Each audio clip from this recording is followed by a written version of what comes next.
Gott sieht alles und Maria ist durch viele Challenges durchgegangen.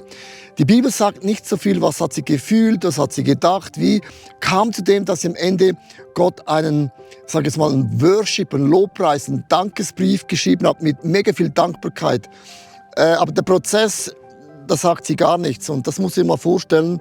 Wie jetzt meine Frau geht da den Fürstensteig hoch, das ist ein mega, der Aufstieg ist challenging.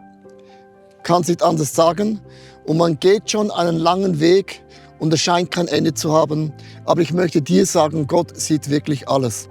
Wenn du das Gefühl hast, du gehst Schritt für Schritt und du kommst nicht nach vorne und du atmest und es wird mega, mega streng und mega, mega mühsam, dann möchte ich dir wirklich sagen, bei jedem Schritt, bei jedem Atemzug atme ich etwas aus.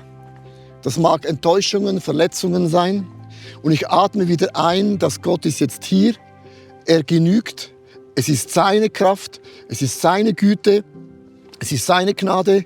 Dann schaue ich wieder auf diesen Weg und merke, hört ja gar nicht auf. Und es kann sein, dass du das Gefühl hast, es hört gar nie auf. Dann atme ich wieder aus und sage, ja, das sind meine Erlebnisse, aber bis heute und bis hierhin hat mir mein Gott geholfen. Und der Gott, der mich bis heute geholfen hat, der wird mich auch den nächsten Schritt wieder leiten. Und das ist ein krasses Statement, weil es sind nicht die Menschen glücklich, die einfach nur Glück gehabt haben, sondern dankbare Menschen sind glücklich, weil sie sagen, ich baue auf den, der immer bei mir ist und mich nie verlässt. Und es kann sein, dass du wirklich eine schwierige Zeit gehst. In deiner Familie, in deiner Gesundheit, in deinen Finanzen, in deinem Glauben, in deinen Freundschaften, in deiner Firma, in deiner Arbeit und es scheint kein Ende zu haben. Aber ich möchte dir wirklich zusprechen, ich spreche auch mir zu, dass jeder Atemzug bekenne ich, dass Gott ist gut, dass Gott ist treu und der Gott, der mich geführt hat, wird mich auch die nächsten Schritte führen. Ich bete jetzt prophetisch über dir.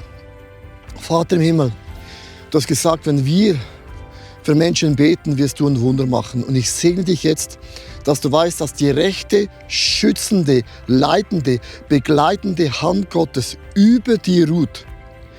Und das, was Gott begonnen hat, hat er versprochen, wird er höchstpersönlich zu Ende bringen. Denn seine Güte und seine Gnade haben kein Ende und sein Erbarmen hört niemals auf. Und ich bete, dass diese Kraft Gottes dich durch alles hindurchführen und leiten wird. Wir sagen im Glauben, Amen, so sei es.